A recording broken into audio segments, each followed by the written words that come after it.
welcome to the next project. Today we're taking a look at a fret slotting sled. This is basically a crosscut sled for a table saw. I had a couple people ask me about this in a previous video that I posted, and I made this. I didn't buy it, and you can make one too, especially if you have a table saw. And it's basically a crosscut sled, so there's nothing too spectacular about it. Google, YouTube, crosscut sleds for table saws, and you'll find a thousand options. This one though, I just used scrap material, some pine, not ideal for the rails, but it's what I had. Some MDF, there's a 1/4 inch thick MDF for the main deck of the sled. Again, some pine here that is true across there. Put a straight edge on it and it's nice. And this is square to where the blade rolls through. So you gotta make sure that this is square. You want your fret slots going in at 90 degrees to the template edge, because the template will sit right up against here. It's got an indexing pin in it for the notches in the fret spacing templates. And this particular sled I also use for cutting kerfing for like the inside of an acoustic guitar or something like that. We're also going to take a quick look, and I'll be using this one in this video to cut some actual slots. This is a StewMac dual scale stainless steel template. This will last longer than I will.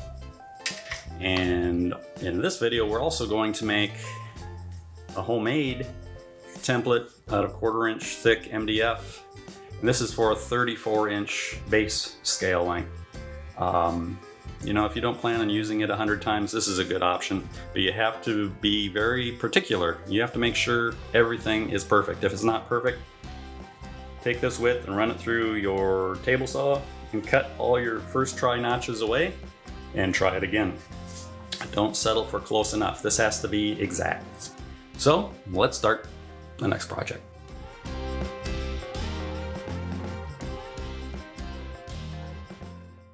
Let's take a quick look at what is basically a crosscut sled for your table saw, and it's being used as a fret slotting sled. The overall idea is pretty simple, not a lot of pieces to put together, and the function is pretty straightforward. Just slide it back and forth across the spinning blade. My assembly, again, pretty simple. I have 2 pine rails that fit into the miter slot, 1/4 inch piece of MDF, 2 nice square straight pieces of pine that are also squared to the blade, and a safety cover for the blade once the blade gets through the fingerboard. Thing to be aware of is where you place your index pin. You don't want to put it where the blade will hit. That's about all there is to it. I think we're at a point where we can run the fret slotting sled so you can see how it works. But before we do that, I'm going to give you a quick look at the locating pin that on the sled that lines up with the notch in the templates. So let's take a look at that.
pulled all the dimensions I need from the StewMac fret calculator, which you can find at stewmac.com. There's a couple of other options online that you can use as well and are very similar. I'm not sure how their mathematic program is set up, but it should be comparable. Keep in mind there are a couple different ways to determine fret spacing. There's the old rule of 18, which we're not going to cover. And then there's the, I guess, more precise 17.817 equation. Don't ask me the math, I don't know. I use the online calculator. Pulled all my numbers I needed, went into Adobe Illustrator and did layouts, which you will be able to find downloadable PDFs in the description to this video. Print them out on a laser printer, and don't assume that your laser printer will print to scale accurately. You may set it to print to size, but it may distort the output. So you have to measure and maybe throw some paper away and reprint or try a different printer. Verify, verify, verify the printed paper scale. It's important.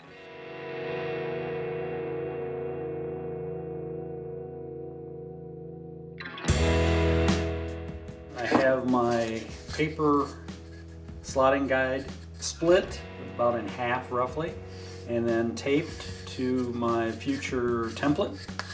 I've left it down about 1/8 of an inch roughly, which is kind of a guide for depth.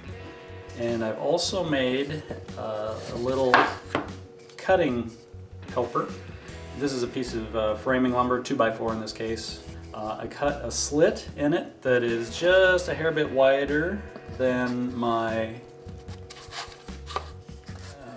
1/4 inch piece of MDF, and I've used some tape to help snug it up. What I'll do is I'll push that along until it lines up with a line, and then I'll cut to one side of this all the time. Always pushing this up to the same point, always cutting on the same side of the line. I'm not trying to split the line, I'm not trying anything fancy, just trying to keep it simple. What I'm using to cut are 2 hacksaw blades that are taped together. Probably won't be able to see it, but there's 2. And they have a tooth offset. And what I did is I slid them together until they matched up nice, and I taped them together. And now when I use this to draw across this guide, I get the right width cut in my MDF. And if it doesn't work out right, I take it to the table saw and I cut off about 1/4 of an inch, and I tape a new guide on, or the same one if I haven't damaged it, and try it again. Lather, rinse, repeat until you get it right, and don't settle for close enough. It needs to be spot on.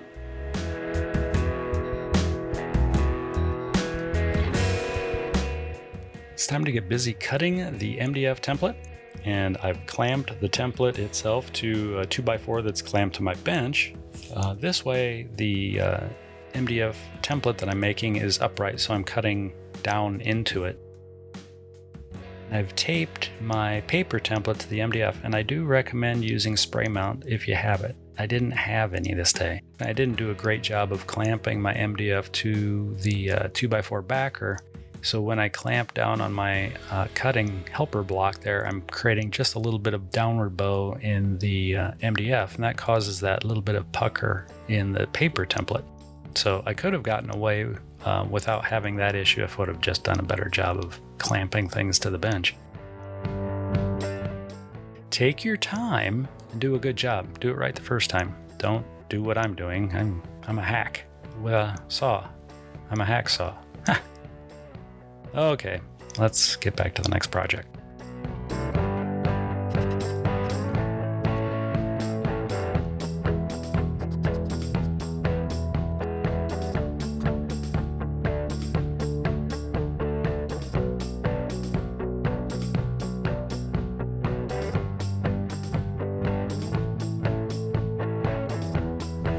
We have now cut fret slot 1 through 24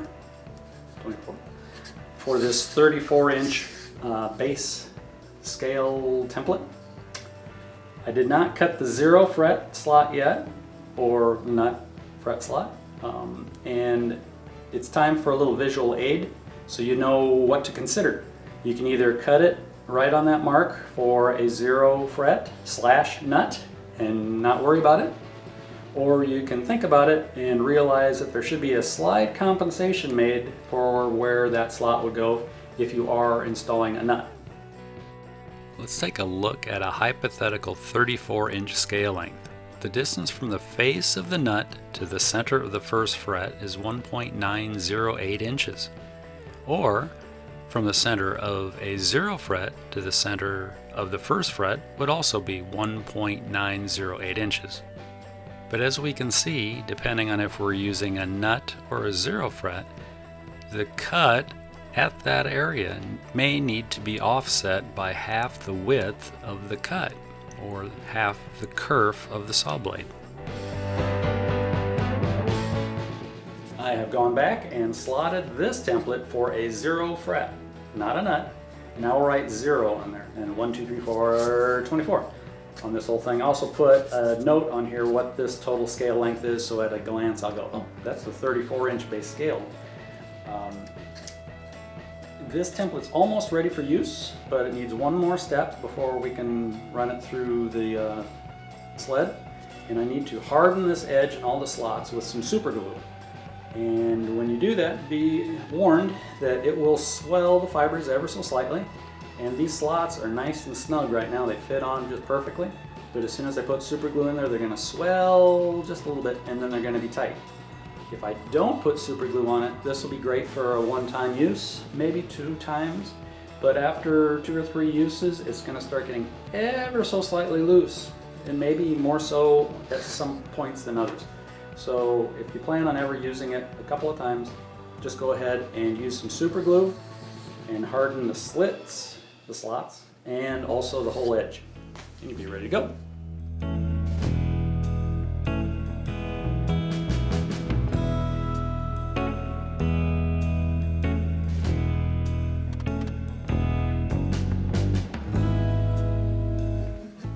This fret slotting template is all done, ready to go. I did coat the edge with CA, got it in the slots also, slapped it on my work pants to get the excess out. I recommend you don't do that if you're wearing shorts.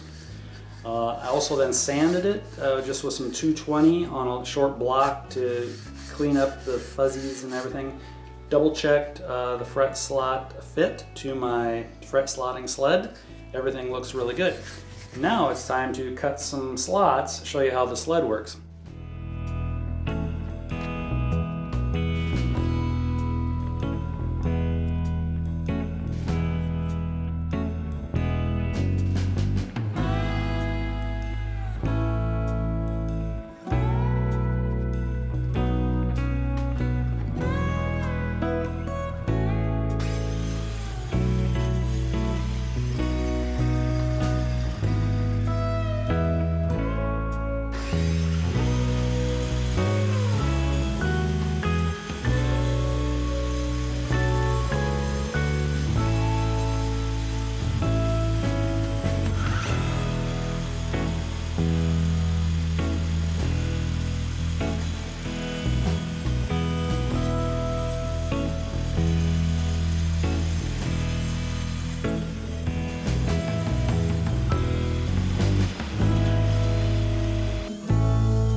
Link to some scale length options in the description below.